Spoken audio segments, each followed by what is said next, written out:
Good afternoon. I can't say good morning anymore. It's 12:03.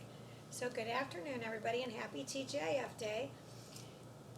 It is April Fool's Day, and I'm in Love Language Minute,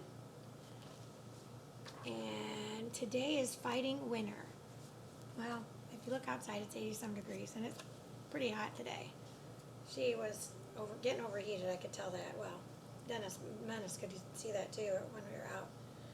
So I got her in, and she's now napping on the bed. Princess Hannah Grace. Harley decided she'd go out, do her thing, came right back in. She didn't even want to be out in the heat. The heartfelt counsel of a friend is as sweet as perfume and incense. Proverbs 27, verse 9. Tell me your emotions, your attitudes, and your behavior toward your spouse, and I'll tell you the season of your marriage. Today we focus on the winter marriage. What are the emotions of winter?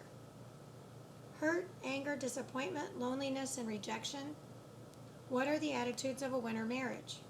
In a word, negativity. You might hear things such as, I'm so discouraged with my marriage. It's such a frustration. I don't know if we're going to be able to work things out. Well, if you go into it with all that negative nonsense, well, then what do you expect the outcome's going to be? Positive yields positive. Negative yields negative. So what do you want to do? You want to get rid of them negative freaking mindset. What are the actions in a winter marriage? Speaking harshly or not speaking at all, destructive and perhaps violent behavior. In the winter season of marriage, couples are unwilling to negotiate differences. Conversations turn to arguments. There is no sense of togetherness. The marriage is like two people living in separate igloos. Well, this is just uplifting now, isn't it? The good news, we got good news, finally. Took us 4 paragraphs to get to the good news. Winter marriage often makes couples desperate enough to break out of their suffering and seek the help of a counselor or pastor. How about seek him? Bring it back to the table. God, family, business. How about you start with God? Why you need a counselor or a pastor? How about you start talking to God? Jeremiah 3:3, make a call to Jesus. Why you need to pay a counselor? Usually pastors you don't charge, but when you can have a conversation with him, how about you start with a conversation with him, and then if you don't see results, then maybe seek something else. But how about you start with him first? Because it doesn't cost a dime to phone home. Not 1 red cent. All it's going to do is cost you some of your time. Make yourself a prayer room. Or just pray all over your house for that matter. But it might be helpful if you bring the family back to the table and you set up a prayer room so that everybody has or they all make their own. Maybe they want it in their own little room so they can be private, or in their little closet, or a little playhouse outside, or whatever. Bring it back to the table and start with him. The book of Proverbs refers to heartfelt counsel from someone who cares for us as very sweet. Good advice is highly valuable, and often the perspective of someone outside the relationship is critical for people who really want to change. Those who seek help will find it. Call on the Lord. He will help you. Father, when our relationship is in trouble, filled with rejection and discouragement, help us to find a wise advisor. Can't get much wiser than him. Give us the grace and energy to work on rejuvenating the love between us. Now that's the best way to end that nonsense of a reading. Good grief. Let's just fill you all up with a bunch of negativity and then bring a home run. All that other stuff didn't even need to be said. Obviously, if you're reading that, you're having some issues. So you don't need to, let's talk about them some more, and that drives me out of my mind. because that to me, personally, is not effective. What I think is effective is turning to Him, surrendering to Him,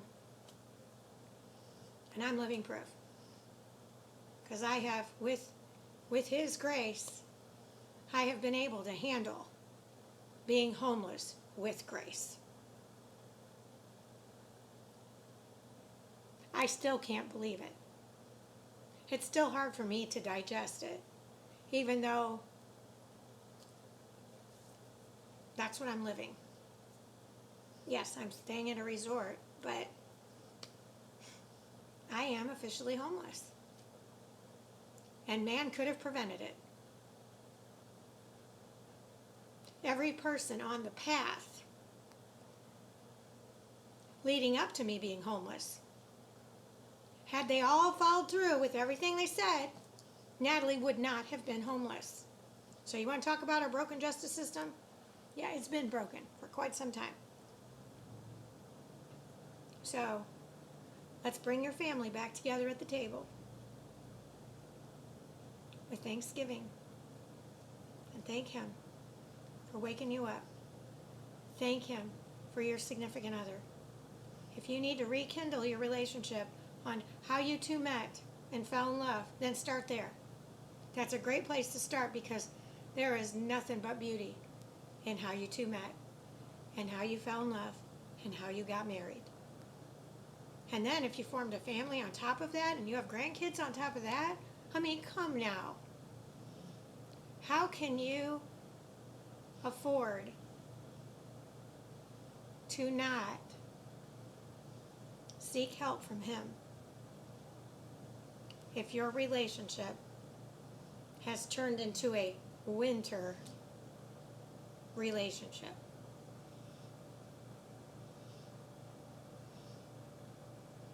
God is love. Surrender to Him, and He will make your path straight. Truly, He will. I'm living proof. The homelessness for me is just a hiccup. My head pain is just a hiccup, even though it's building bad. I'm just trying to will it away because I need to at least take one or two trips out today, and I do not do it when I'm under the influence.